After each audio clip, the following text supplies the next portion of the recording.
really want to explore and push ourselves in terms of writing, in terms of the sort of stories we can tell.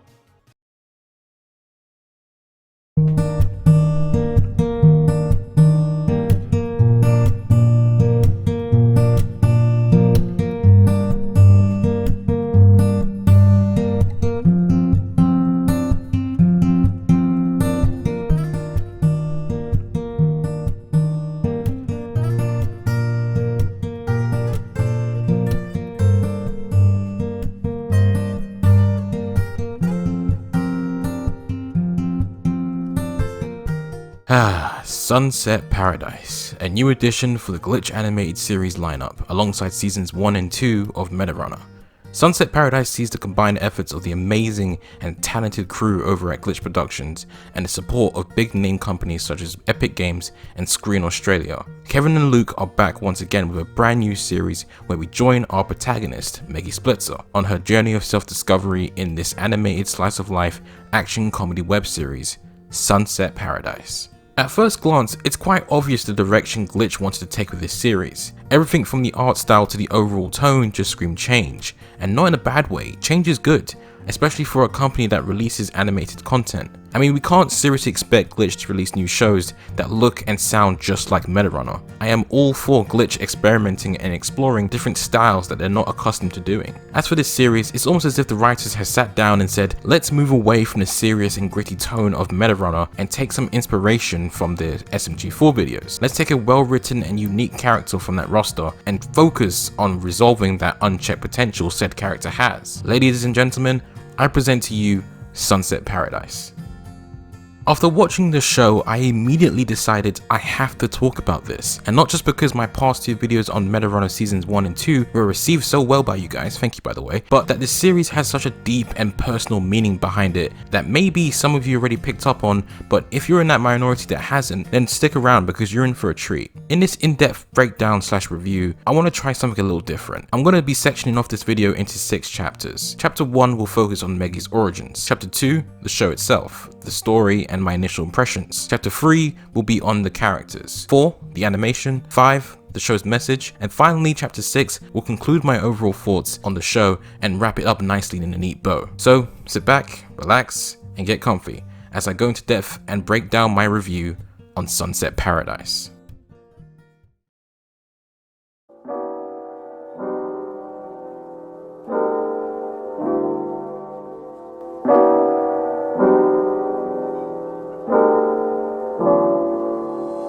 July 15th, 2017. This is where it all began. Let's take a trip down memory lane. To celebrate the release of Splatoon 2 coming to the Nintendo Switch, 6 days prior to the game's release, SMG4 uploaded a video titled If Mario Was in Splatoon, which marked the debut of 𝗧𝗪𝗧𝗧𝗧𝗧𝗧. In the episode, Mario falls into the world of Splatoon, where he runs into all types of wacky characters, including Meggy, before she became a human.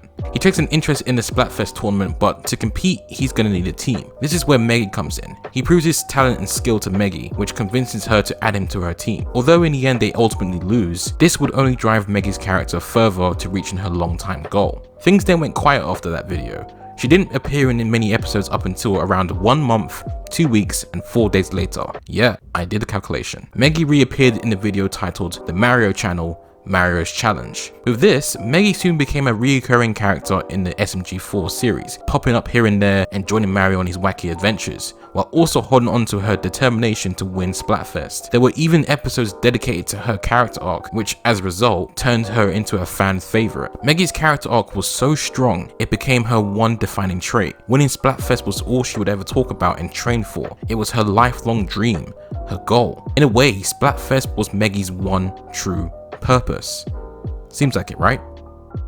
Wrong. The character of Meggy is more complex and unique than we give her credit for. She's got this spunky, upbeat personality to her, always ready to help out a friend in need and ready for a fight no matter what the circumstances. And those are some admirable qualities to have for her. But at the time, there was nothing really happening that could really push her character to the limit. She wants to win Splatfest. Great, fantastic. But where's the struggle? Where are the bumps in the road everyone has to endure to reach their goal? We've all had to go through that, so where is Meggy's? When will we see her doubting herself and going through hard times? When will we see Meggy's tipping point? The good old anime arc. There is a lot to unpack with this storyline, so I'm probably going to keep this section brief, but there is no denying that this arc was peak storytelling in the SMG4 series. Long story short, 𝗧𝗪, a longtime rival of Meggy's, was murdered in this arc. As dark as this is going to sound, this was exactly what was needed to put Meggy back on the path of peak character growth. She goes through a lot during this time, both physically and emotionally, but I see this as a good thing. The roadmap is laid out for her and is now in full effect. Along with a new form and a human voice, Meggy finally has something to overcome. Her character arc is constantly growing, from being obsessed with winning Splatfest to getting an entire story arc and a mini movie to fulfill her dream and move on from 𝗧𝗪's untimely death. Not to mention getting her own web series dedicated to her finding meaning after Splatfest. Meggy's character is constantly growing and evolving, and I feel like Sunset Paradise is exactly what she needs to feel whole. Now, whether Sunset Paradise does a good job at completing Meggy's character is to be said. Some people are happy with it, some people aren't. It's just a matter of opinion. Speaking of opinions, let's finally talk about Sunset Paradise.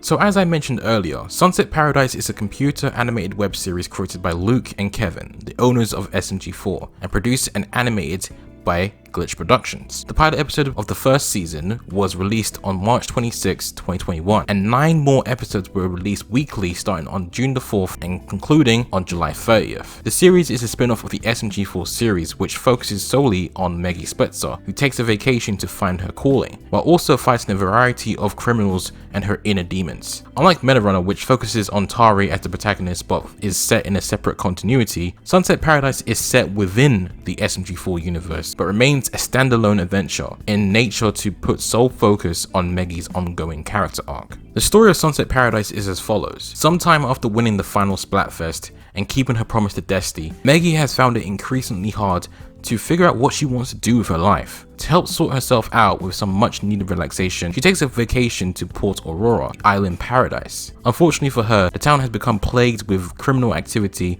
in the lead up to the Phoenix Festival, which takes place once every 100 years. And the closest thing the island has to an authority figure is the deputy 𝗧𝗪𝗧𝗪, who Meggy meets and befriends. After a few deadly encounters, Meggy realizes to get any peace and quiet, she will need to team up with 𝗧𝗧𝗪 and lay down the law and bring justice to Port Aurora, leading to one heck of a crazy misadventure.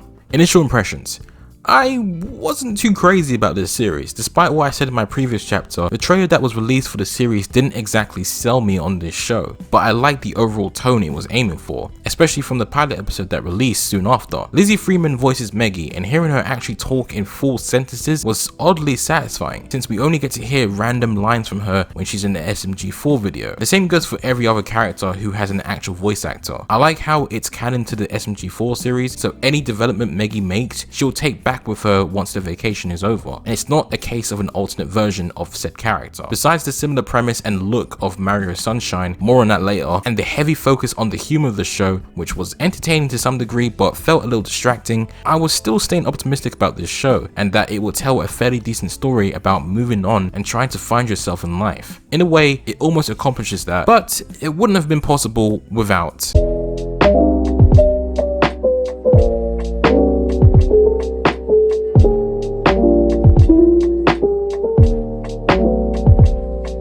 Alright cast members of Medarunner, move aside because there is a new cast in town and they are pretty great actually. I mean, it's just to be expected from a voice cast for a Glitch animated show. You could tell everyone's having fun while also bringing their A game. Speaking of, Lizzie Freeman, the voice of Meggy, really shines during this show, and it's to be expected given her voice acting career. She has surprisingly been in various anime series that I have never even heard of, so I was thoroughly impressed with her performance, and that's saying something because, to be honest, her lines in the SMG4 videos kind of felt underwhelming at times. Everyone else in this series is excellent at what they do. Stellar voice cast without a doubt. Now let's move on to our actual characters. First, you guessed it, Meggy. After watching this series, I can officially say that Meggy feels like a definitive, well-written and fleshed out character. After she went her massive change, coming to Port Aurora was probably the best thing that could happen to her. This is because here in the show, we get to develop on this other side of Meggy, where she's the same old girl, but her insecurities and worries are more apparent, and that comes in the form of 𝗧𝗪𝗜𝗧𝗧𝗘𝗥, but more on her later. Although we get moments with Meggy here and there, I think her highlights are with Ori. Meggy and Ori share a ton of screen time together, and I think their chemistry just hits perfectly. At times, it kind of reminds me of the friendship between her and Mario, which was a nice callback. They also share a connection when they are having moments of bonding, and it's really nice. This then leads on to my point about Ori. I never really liked Ori that much. In fact, I still kind of don't. Kind of reminds me of a very high-pitched, annoying version of Theo from 𝗪𝗏, and I don't like that. However, there is surprisingly more to Ori than meets the eye, and he is developed quite well in this series. I would say his one defining trait is that he has a heart of gold. Besides his on-screen chemistry with Meggy, throughout the series we see how very upbeat, positive, yet annoying he can be. Not only that, but it turns out that Ori has his fair share of insecurities as well, trying to live up to his grandfather's legacy while also trying to be the best sheriff he can be. Over time, we get to see him use his intelligence and learn from his rash mistakes. Like for example, Meggy and Ori learn a lot from each other. Through Ori, Meggy learns that she needs to have more trust in her friends, and through Meggy, Ori sees his flaws of how overly confident he can be, and he learns from that. There's a moment in episode 8 where it shows Meggy and Ori working together and being all stealthy. Now that's not usually Ori's style, but he's learned that sometimes going in all guns blazing isn't always the answer. So yeah, hooray for character development. And it's little moments like these that make it all the more sweeter. Next, we gotta talk about everyone's favorite cat girl, Whisk. The fandom has been going nuts over this character, and I can see why. She's a sassy cat girl who's an absolute cinnamon roll once she loses her mask and all that cuteness comes pouring out. I gotta say, that's a pretty interesting character trait. She's already nailed it with a feminine charm that makes her already quite a compelling character and intriguing, so I can see why. Hey! Snap back to reality. I'm not here to simp over Whisk like half the fandom. I'm just here to talk about her defining trait, that's all. Anyway, the whole personality switch with her is great because we get to see and learn a little bit more about her. It gives her a little bit more depth. On one side, she's got this crazy anxiety, yet somehow she was able to hold a back and forth conversation with that room cleaner in episode 3. Oh my god, you're so cute and funny. Thanks. Can I crush your balls? Yeah. And on the other hand, she's got this secret crime life where she steals for a living and is good at easily manipulating others. Don't know about you guys, but I'm getting some crazy Catwoman vibes from her. And not just because of the cat-like appearance. They are very much written the same. Eventually, they would like to leave this crime-riddled life behind, but they are so good at what they do, it's kind of hard to stop, which in turn explains the character of Whisk perfectly.